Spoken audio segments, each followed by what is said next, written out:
Good afternoon. Good afternoon. And welcome back to another video. So, we're on Anglesey, the island of Anglesey, part of Wales, and we're here to photograph quite an elusive, iconic British wildlife, and that is the red squirrel. Now, most people when they come to Anglesey and they're looking to photograph red squirrels, they tend to focus on Newborough Forest. And we've been to Newborough Forest earlier this week, haven't we? We certainly have. And we've seen absolutely nothing in the way of red squirrels. So we've come to another little place, and I would say possibly Anglesey's best kept secret, and that is the Dingle, at a place called Nanty Pandy. And we're here to meet a gentleman called Will, who knows these squirrels really well, and hopefully we'll get some nice encounters with the red squirrel. We'll get up close and personal with them. We'll have a conversation with Will and take you along for the journey to see what we see. So when you come to the Dingle, there is a boardwalk, and the advice is that you follow the boardwalk all the way through to an area where they put feed out, supplementary feed for the red squirrels. So we're just going to follow the boardwalk now, and hopefully take us to an area where we can get some photographs of the squirrels. There was a lady waving at us in the car park to tell us that we were in the right place for red squirrels, which was nice to see, and probably why we were a little distracted while we were recording the intro.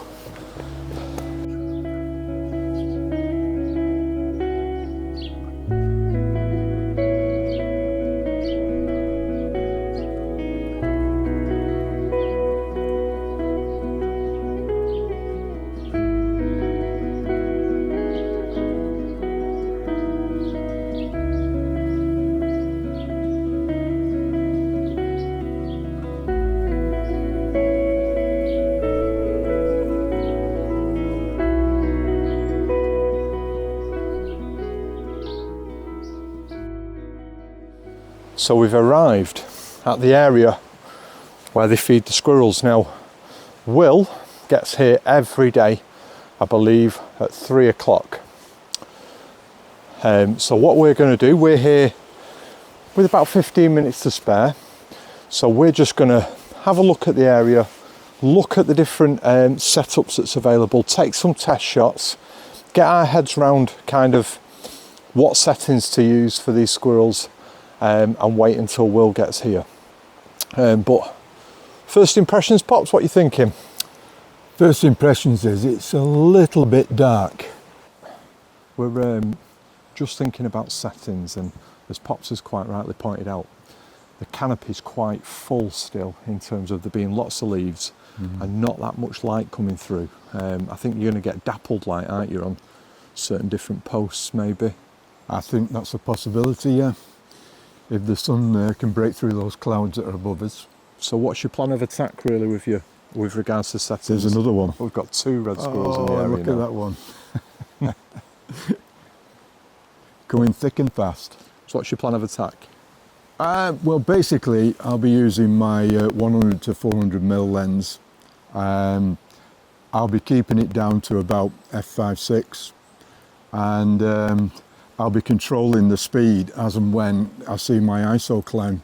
If it climbs above 10,000, then I'll be reducing the speed, but they can move pretty fast, these red squirrels, so trying to keep a decent speed. Yeah, so I'm going to be shooting very similar to Pops. I'm on the 400 mil, so I'm going to be probably shooting as wide open as I can, probably at 2.8.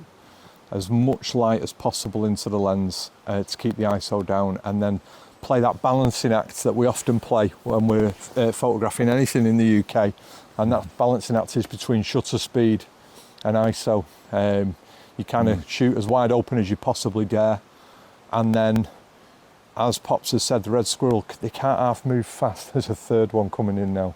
They can't half move fast. Oh, look at that one. And so with them moving fast, we want shutter speeds that are probably well over 1,000th of a second, and then the ISO will climb without the light that we've got. When they're static and they're in that pose where they're eating the feed like this one's doing right now, at that point I'll slow the shutter speed down as slow as I can possibly dare it perhaps even down to like 80th of a second, and try and capture that in its static pose and then increase it as and when we need to. We've now got 3 red squirrels in the area, so I'm going to put the vlogging camera away.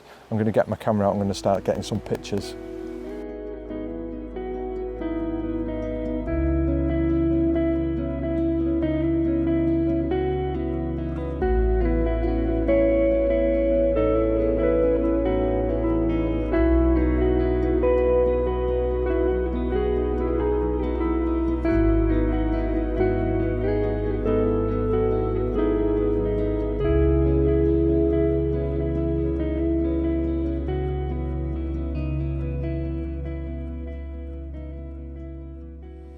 Yeah, I've had a lot of success in photographing red squirrels from various hides, particularly up in Scotland and in North Yorkshire.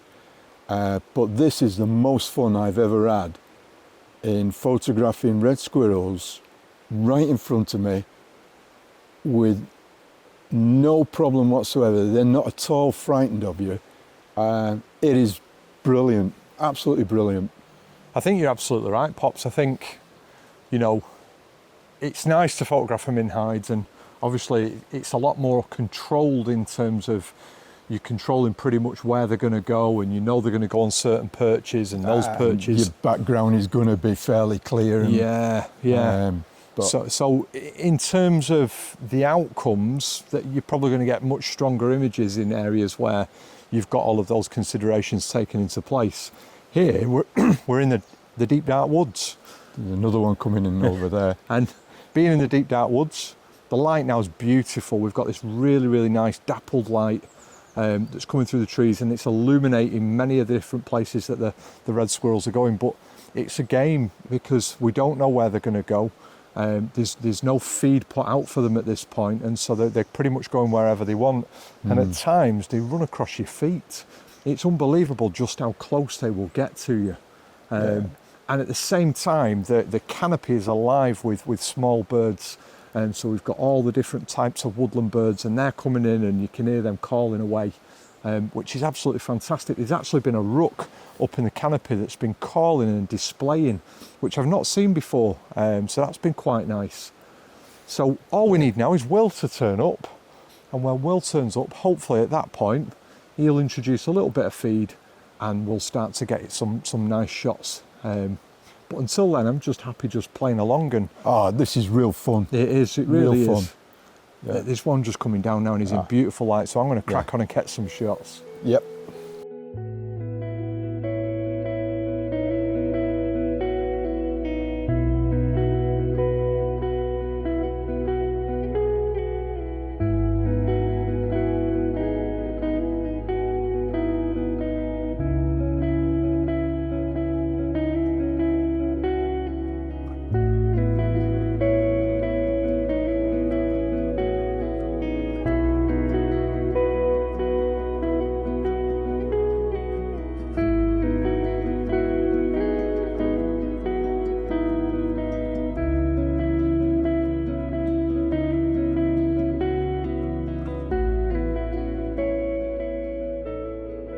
So at the moment it's kind of feast and famine, and we have moments where there's quite a lot of activity and there'll be 4 or 5 red squirrels coming in. Wow, I've got that rook right above my head at the moment. He's toying with the idea of coming in and seeing if there's any food available for him. And then it'll go completely dead and you'll see absolutely nothing. Oh wow.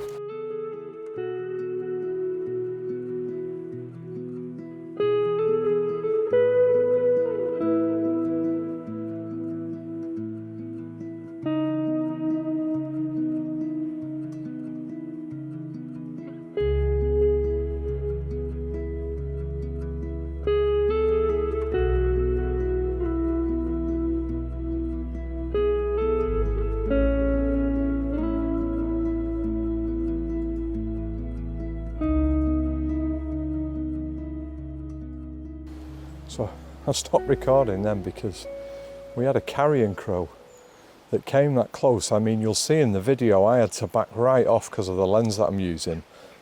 And in the shot that I've got, you can see Pops in the same shot. At one point, I thought he was going to hop up onto his shoulder. Nothing to do with the nuts I had on my shoulder.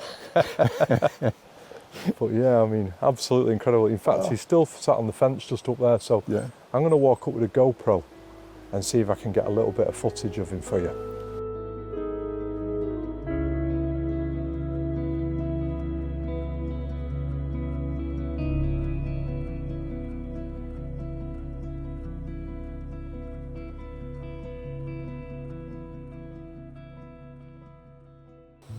How about that then? How good was that?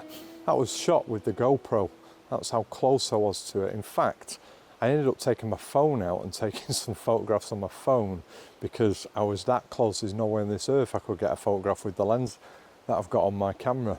I wish I brought my wide angle lens because that could have been absolutely phenomenal. I've never known anything like that from a wild bird. Have you, Dad? Never at all. Yeah. I mean, I was down to 100 milli Yeah. on my lens, quite close up as well. That was, and then it just took off over my head. Yeah. I could feel the draft off its wings on my head Yeah. as it went across. So a gentleman called Hugh has arrived, and Yola Williams nicknamed him the Red Squirrel Whisperer, or the Squirrel Whisperer. And he's just been to all the feed points now and put out hazelnuts in all of them. And what was quite alarming and upsetting to see was that somebody had been to all the different points on the perches and filled them up with raisins. And what Hugh's just been explaining to us is that raisins are actually poisonous to red squirrels. So he's just spent probably 15 minutes de-raisining the entire setup. Somebody's probably put those out without even thinking about it, probably no intention of harming the squirrels, but it has obviously put that jeopardy in there of them being poisonous towards the red squirrels. He's also just explained to me that actually peanuts are also not very good for red squirrels, and that peanuts are more closely related to the pea family than they are to the nut family, and they are very, very low in calcium, and that when the red squirrels eat the peanuts, it actually depletes the calcium in the body and they end up getting rickets. And unfortunately that means that the red squirrel then can't climb the trees and falls victim to the predators that are out there, namely stoats, weasels, probably domestic cats, which is not good for a species that's already on the brink of extinction within the UK. And they're obviously really, really struggling with grey squirrels, and grey squirrels will have to outcompete them for food, but that's not the main reason why grey squirrels are so problematic for red squirrels. It's that grey squirrels actually carry squirrel pox, which is a disease that doesn't affect grey squirrels but is fatal to red squirrels, and that's been the demise of the red squirrel population across the United Kingdom. So where there are pockets of red squirrels, we need to work really hard to preserve them and maintain the population, and it's thanks to gentlemen like Hugh and like Will who do the work that they do in supplementing the food for these red squirrels to ensure that that population remains, and that's absolutely essential. It would be a disaster for us to lose such an iconic species such as the red squirrel. They are such a charming little character.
So we've been in the company of probably 5 or 6 red squirrels. They keep coming in, taking food and disappearing off. But there's one in particular that Hugh has just explained is called Scarface. I'll pop a picture up of Scarface on the screen now for you to see. So Scarface, when they first came to this area, was called Crusty because he had all crusty skin all around his eyes. And they believe that was down to him eating nuts in the gardens of the houses in the surrounding area. So they changed the diet here onto hazelnuts, and he healed up really quite quickly. And then he developed an abscess under his left eye, and the abscess burst. And when the abscess burst, it developed and left a scar under his eye. So he's affectionately known as Scarface. And he's a really confident squirrel. He'll come in, take nuts, and then just sit and eat them. He's not fazed at all. Whereas some of the other ones come in, grab, and then run off. He doesn't. He very much stays in place. But they're all fabulous to see.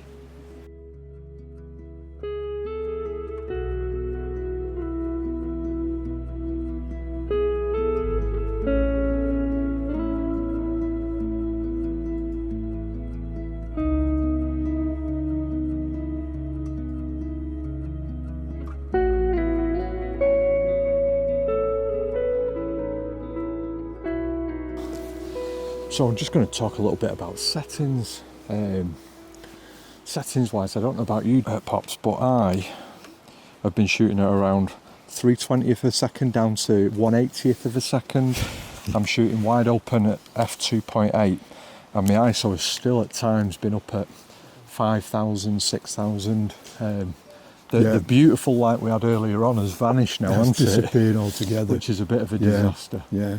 Right, like you, I'm down to 1/60th of a second. Yeah.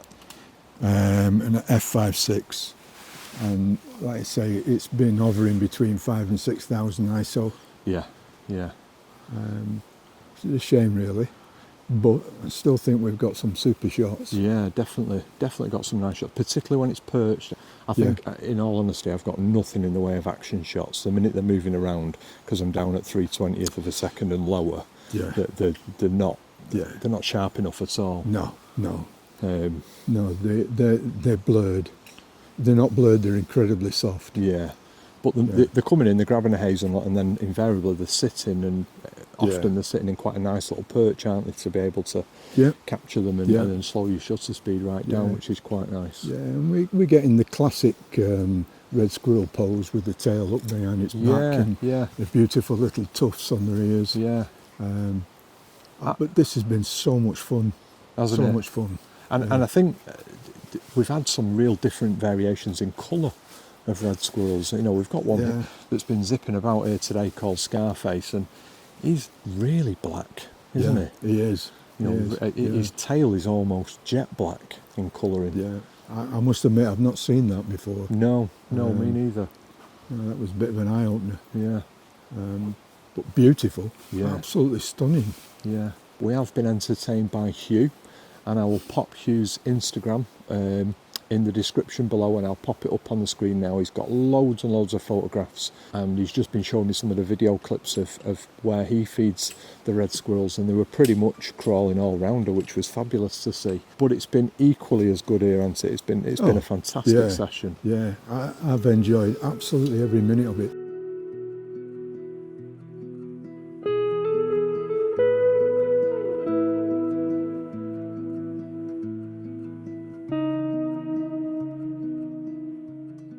So it's been an absolutely fantastic place to visit. I would say it's been a highlight for me of while we've been on Anglesey this week. No doubt about that whatsoever. Yeah. Because we went to Newborough Forest earlier in the week, and we were expecting to see red squirrel there, and we never saw any, did we? In fact, we didn't see very much other than raven, really. That was the only things that we saw. So this has been a real kind of highlight of the week. And I would say if anybody is visiting Anglesey and wants to photograph probably the UK's most iconic species, the red squirrel, then this is definitely a place worth visiting, isn't it? Oh, without a doubt. Not a doubt. And it, like I keep saying, it's so much fun. You're out in the fresh air. It's just a wonderful place to be. Yeah, Yeah, and I mean, we've got a carrion crow above us, he's waiting to come down. We've got red squirrels zipping around in front of us. And again, like I said before, a whole manner of woodland birds. It really is quite a magical little place to come, and if I lived close by, I'd be here every waking moment. So would I. Because I'm certain you could come back every time and get a different experience every single time. And I would imagine as we move through the seasons and all these leaves drop from the trees above, the light will come in and you'll get a very different experience then. And of course, I don't think Anglesey gets that much snow, but if it did, you've got a different perspective then again. It would be absolutely fabulous. Yeah, magical place. You know, talking to that chap who lives here, he said he's visited Newborough Forest on numerous occasions and never seen a red squirrel once. Really? Yeah. Well, ladies and gentlemen, better late than never, but Will has arrived. Now, what time do you call this? Good, thanks, and yourself. Oh, hello, camera. How are you? How are we doing? So I have a YouTube channel, and oh yeah, I do, yeah. Oh, ideal. So nice I thought I would. You got thousands of followers like JC. 3,500, yeah. Oh, nice one. So almost as much as me. yeah. Yeah. Have you gone global? I have. Yeah. We've got viewers from all over Canada, actually. Yeah. Very good. Excellent. Yeah. So I thought I'd introduce some of my Welcome to viewers. Cafe, people. Well, there you have it. The Red Squirrels of the Dingle Reserve in Nantipandy. Awesome. Absolutely awesome. What an incredible experience. I'm sure we've put all the videos and the pictures up on the screen, but if we haven't, we'll pop some more up for you now to see.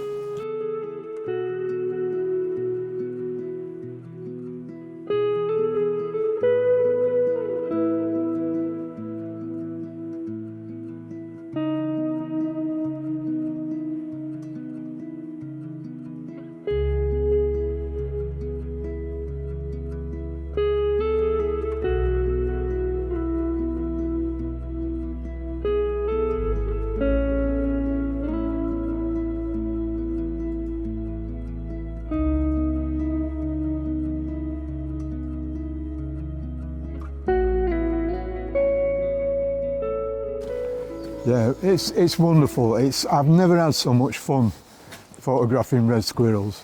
It was brilliant, and having what's he called? Will? I forgot his name already. Having Will there explaining things and telling you the names of various squirrels as well, and the background to them. And Hugh earlier on as well was also equally Yeah. as knowledgeable and sharing some information. Some really, two very knowledgeable guys and two guys that are obviously well invested on the red squirrels and their conservation. And I'm certain they're doing as well as they are doing here as a result of their efforts. I don't think there's any doubt about that. They're absolutely passionate about them. Yeah. And it's just wonderful talking to them.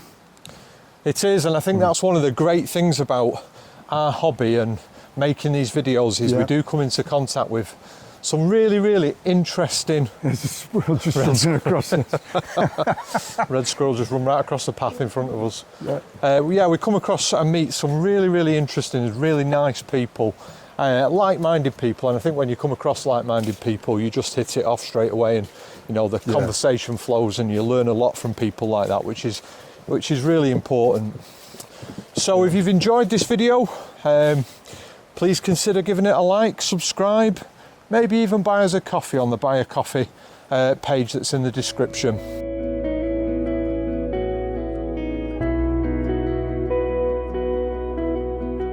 If you see us out and about, do come and say hello. We always enjoy interacting with our followers and people who watch the videos. It's really nice to speak to people. And until next time, ta-ra!